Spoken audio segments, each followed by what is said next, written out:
कहानी शुरू होती है एक बच्चे के पैदा होने से, जहाँ पर हमें एक शहर स्पार्टा को दिखाया जाता है। वहाँ पर वो लोग बच्चों को चेक करते थे कि कहीं ये बच्चा कमजोर तो नहीं या फिर इसमें कोई नुक्स तो नहीं, क्योंकि ऐसे बच्चों को वहाँ पर मार दिया जाता था। अब एक बच्चा पैदा हुआ था। जब वो बच्चा 7 साल का हुआ तो उसकी ट्रेनिंग को शुरू किया गया और उसको उसके शहर से दूर भेज दिया गया। स्पार्टा के लोगों को सिर्फ एक चीज सिखाई जाती थी कि किस तरह अपने आप को अपने लोगों के लिए कुर्बान करना है। उस ट्रेनिंग के दौरान उस बच्चे को बहुत ज्यादा मारा जाता है। जब उसकी ट्रेनिंग खत्म हो गई तो उसको इम्तिहान के लिए एक खौफनाक जंगल में भेज दिया गया। उस सर्द रात उस जंगल में उसका सामना एक खूनखार भेड़िए से होता है, पर वो उस भेड़िए को मार देता है। उसे मारने के बाद जब वो वापस जाता है तो उसकी बहादुरी पर उसको स्पार्टा का राजा बना दिया जाता है। इस राजा का नाम लियोनाइडस होता है। इसी तरह आहिस्ता आहिस्ता वक्त गुजरता रहता है। एक दिन लियोनाइडस के पास एक सिपाही आता है, जिनके राजा के पास जंग लड़ने के लिए बहुत ज्यादा लोग थे और इनका राजा खुद को खुदा मानता था। लियोनाइडस कहता है, बोलो तुम किस काम से आए हो? सिपाही कहता है, जमीन और पानी। हमारे राजा चाहते हैं कि तुम हमारी बात को मान जाओ। लियोनाइडस कहता है, इतनी दूर से तुम ये सब करने आए हो? वो सिपाही वहाँ पर कुछ राजाओं के कटे हुए सर और उनके ताज भी लाया था ताकि वो उन्हें दिखाकर लियोनाइडस को डरा सके, और साथ ही साथ वो सिपाही उसकी बेइज्जती भी करता है, जिस पर लियोनाइडस को गुस्सा आ जाता है। वो उस सिपाही के साथ उसके साथियों को भी मार देता है। जानता था कि अगर इनके राजा को ये बात पता चली तो वो अपनी बहुत बड़ी फौज के साथ हम पर हमला कर देगा और हमारे लोगों को मार देगा, क्योंकि लियोनाइडस के पास लड़ने के लिए इतने ज्यादा सिपाही नहीं थे। पर फिर भी उनसे लड़ना चाहता था, लेकिन वो ये फैसला खुद नहीं कर सकता था, हालांकि वो वहाँ का राजा था। पर यहाँ पर स्पार्टा का एक रिवाज था, अगर उसको जंग लड़नी है तो उसे ऑरिकल्स के पास जाना होगा। वो ऑरिकल्स ऐसी लड़कियाँ थी जो गॉड का मैसेज लोगों तक पहुँचाती थी। पर यहाँ पर कुछ ऐसे पुजारी लोग थे जो इन लड़कियों को पकड़कर अपने पास रखते थे। अब लियोनाइडस उन पुजारी लोगों के पास आता है और उनको अपनी सारी बात बता देता है। कहता है कि अगर हमने जंग ना लड़ी तो वो राजा जो खुद को खुदा मानता है, वो अपनी फौज के साथ हम पर हमला कर देगा और हमें मार देगा। यहाँ स्पार्टा के लोगों को अपना गुलाम बना लेगा। वो पुजारी उसकी सारी बात सुनकर कहते हैं, अच्छा बताओ हमारे लिए तोहफे में क्या लाए हो? लियोनाइडस उनको बहुत सारा सोना देता है, पर अब वो पुजारी उसको बताते हैं, तुम अभी उनके साथ जंग नहीं लड़ सकते क्योंकि अभी अगस्त का महीना है और इस महीने में स्पार्टा ऐसी कोई भी जंग नहीं लड़ सकता। इस बात पर लियोनाइडस को बहुत ज्यादा गुस्सा आ गया था। वो कहता है, अगर हमने जंग ना लड़ी हम सब के सब मारे जाएंगे। वो पुजारी उसको ऑरिकल लड़की का एक मैसेज देता है जो उनके गॉड की तरफ से आया था। वो बताते हैं कि अगर स्पार्टा ने जंग लड़ी तो सब कुछ तबाह हो जाएगा। ये सब कुछ सुनकर लियोनाइडस बहुत ज्यादा उदास हो गया था, फिर वहाँ से चला जाता है। तभी उसके जाने के बाद उन पुजारियों के पास उसी राजा के लोग आए थे जो खुद को खुदा समझता था और लियोनाइडस का दुश्मन भी था। जो भी बात इन पुजारियों ने स्पार्टा के राजा यानी कि लियोनाइडस को बताई थी वो सब बातें झूठी थी, क्योंकि ये लोग भी यही चाहते थे। उस राजा ने इनको बहुत सारा सोना देने का वादा किया था और बदले में प्यारी लड़कियां भी जो गॉड के मैसेज को इन तक पहुंचाएंगी। वो बुरे लोग यानी पुजारी भी यही चाहते थे कि स्पार्टा तबाह हो जाए। लियोनाइडस वापस आकर बहुत ज्यादा परेशान था। उसकी रानी उससे पूछती है कि क्या बात है, हमारे राजा इतने ज्यादा परेशान क्यों हैं? तभी वो बताता है कि मैं उस चीज को नहीं खोना चाहता जिससे मैं बहुत ज्यादा प्यार करता हूँ। रानी उसकी बातें सुनकर कहती है, आप ये ना सोचें, आप पर कोई जिम्मेदारी नहीं है मेरी या फिर हमारे बेटे की। बस आप ये सोचें कि आप एक आजाद इंसान हैं और इस हालत में एक आजाद इंसान क्या कर सकता है। रानी की ये बातें सुनकर अब अगले ही दिन लियोनाइडस अपने खास 300 लोगों को बुलाता है और ये स्पार्टा के सबसे अच्छे सिपाही थे। इनसे ज्यादा अच्छे सिपाही कहीं पर भी नहीं थे। अब ये 300 लोग ये फैसला करते हैं कि ये राजा का सामना करेंगे जो खुद को खुदा मानता है, मगर ये लोग ये भी जानते थे कि उसके पास लाखों की फौज है और बहुत खतरनाक भी। पर फिर भी ये लोग बहुत बहादुर थे और मरने से भी नहीं डरते थे। अब जब ये यहाँ से जा रहे थे तभी वहाँ पर कुछ और लोग आते हैं जो स्पार्टा से ही थे। वो कहते हैं कि जब ऑरिकल्स आपको बता चुके हैं तो आप जंग पर क्यों जा रहे हैं, आप लोग नहीं जा सकते। इन्हीं लोगों में से एक आदमी उसी राजा का साथी भी था और इसी ने उन पुजारियों को भी खरीदा था जिन लोगों ने लियोनाइडस से झूठ बोला था। ये आदमी भी यही चाहता था कि स्पार्टा जंग में हार जाए, जिसके बाद सारा कंट्रोल, सारी कमांड इसको मिल जाएगी। पर यहाँ पर लियोनाइडस कहता है कि मैं जंग पर नहीं बल्कि घूमने जा रहा हूँ और ये 300 सिपाही मेरी हिफाजत के लिए हैं। अपने 300 सिपाहियों को लेकर एक पहाड़ की तरफ चल पड़ता है जहाँ पर उस राजा की फौज आने वाली थी। अब जब ये लोग अपने सफर पर थे तभी एक आदमी इनका पीछा करते हुए दिखाया जाता है। ये आदमी बहुत ज्यादा झुककर चलता था और इस आदमी का कमर पर कुब भी था। ये लोग आहिस्ता आहिस्ता आगे बढ़ रहे थे। तभी रास्ते में एक गांव को देखते हैं जो पूरी तरह से जल चुका था। यहाँ पर आग लगी हुई थी। ये देखकर इनको बहुत गुस्सा आता है।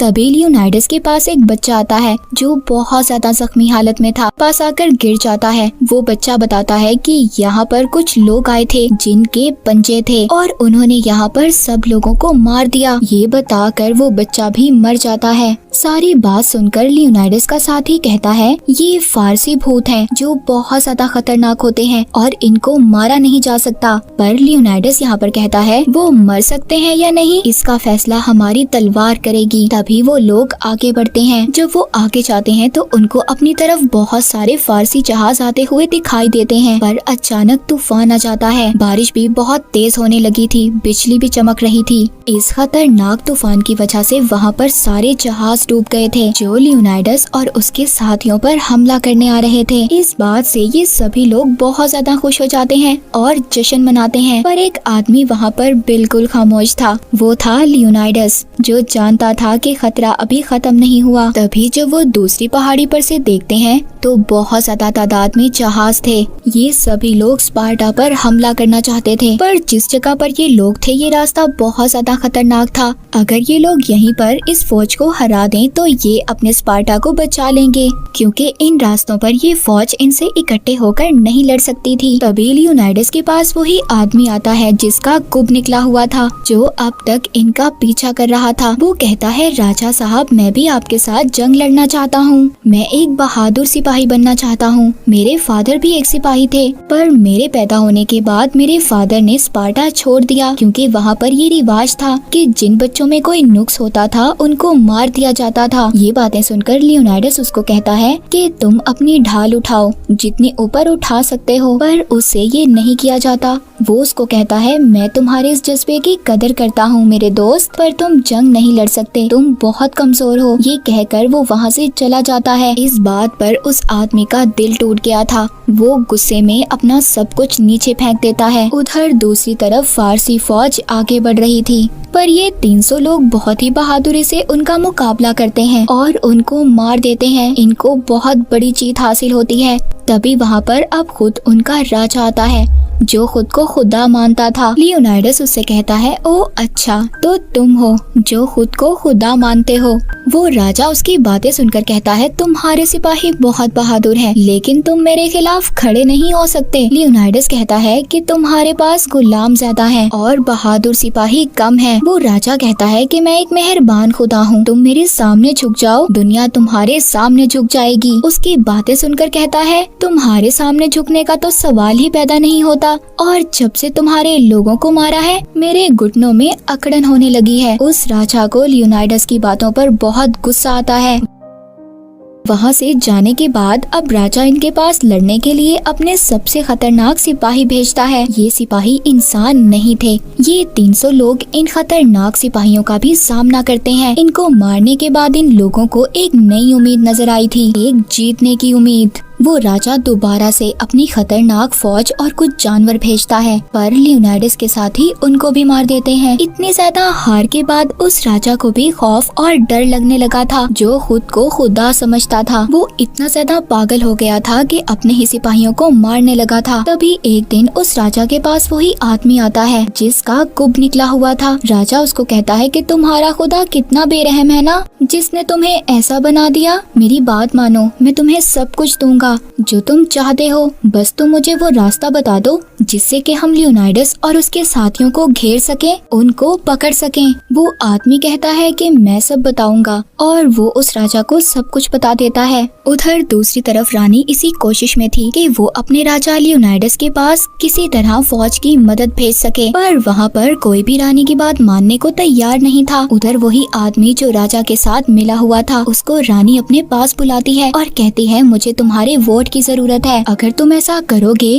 तुम जो मांगोगे मैं तुम्हें वो दूंगी। दरअसल उस आदमी की नजर रानी पर थी। अगली सुबह जब वोट की बारी आती है तो वो आदमी अपनी बात से मुकर गया था। वो रानी पर गलत इल्जाम भी लगाता है। रानी को इस पर बहुत गुस्सा आ रहा था। वो एक चाकू से उस आदमी को वहीं पर मार देती है। तभी उस आदमी के पास से कुछ सोने के सिक्के निकलते हैं जिस पर उसी राजा की तस्वीर बनी हुई थी जो खुद को खुदा समझता था। सब ये समझ गए थे कि ये उस राजा से मिला हुआ था जो सबका दुश्मन था। सब इस आदमी को गद्दार कहते हैं और रानी की सच्चाई भी साबित हो जाती है। उधर दूसरी तरफ वो आदमी जिसका गुप्त निकला हुआ था, वो राजा की फौज को वो रास्ता दिखा देता है जिससे लियोनाइडस और उसके साथियों को पकड़ा जा सकता था। तभी एक आदमी लियोनाइडस के पास आता है और कहता है जल्दी यहाँ से भागो, हम लोगों को चारों तरफ से घेर लिया गया है। बातें सुनकर कहता है हम डरकर भागने वालों में से नहीं हैं, हम मुकाबला करेंगे। सभी लोग जानते थे कि मौत उनके करीब है। लियोनाइडस अपने एक आदमी को बुलाता है और बताता है कि तुम वापस जाओ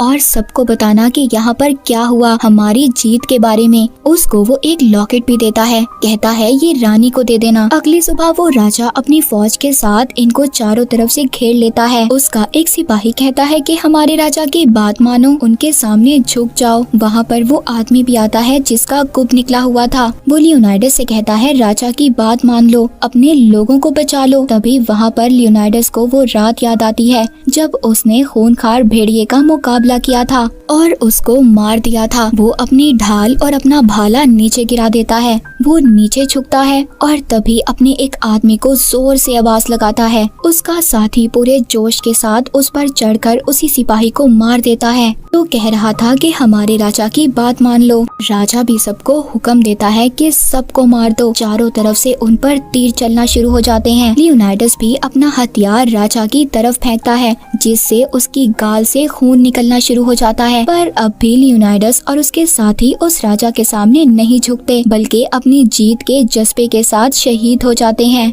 वो साथी जिसको लियोनाइडस ने अपना लॉकेट दिया था वो आकर रानी को देता है। रानी भी देखकर समझ गई थी कि उसका राजा लियोनाइडस इस दुनिया में नहीं रहा। वो आदमी उन लोगों के पास जाता है जो कभी भी राजा की मदद करने के लिए तैयार ही नहीं हुए। वो कहता है हमारे राजा को जीत नहीं चाहिए थी, बस वो किसी के सामने झुकना नहीं चाहते थे। बस उनकी ये ख्वाहिश थी कि उनको याद रखा जाए। इसके बाद मूवी के आखिरी सीन में हमें दिखाया जाता है लियोनाइडस राजा का वो साथी जो वापस आ गया था। वो ये कहानी अपने 10,000 सिपाहियों को सुना रहा था कि किस तरह उनके राजा ने बहादुरी से सबका सामना किया। इनके सामने उस राजा की फौज थी जो खुद को खुदा समझता था। वो सिपाही कहता है अभी भी इस फौज के दिल के अंदर हमारे 300 लोगों का डर मौजूद है, इन पर हमला कर दो और इनको मार दो। वो उनकी तरफ बढ़ते हैं। वो अपने राजा लियोनाइडस का बदला लेना चाहते थे और इसी के साथ ये मूवी यहीं पर खत्म हो जाती है।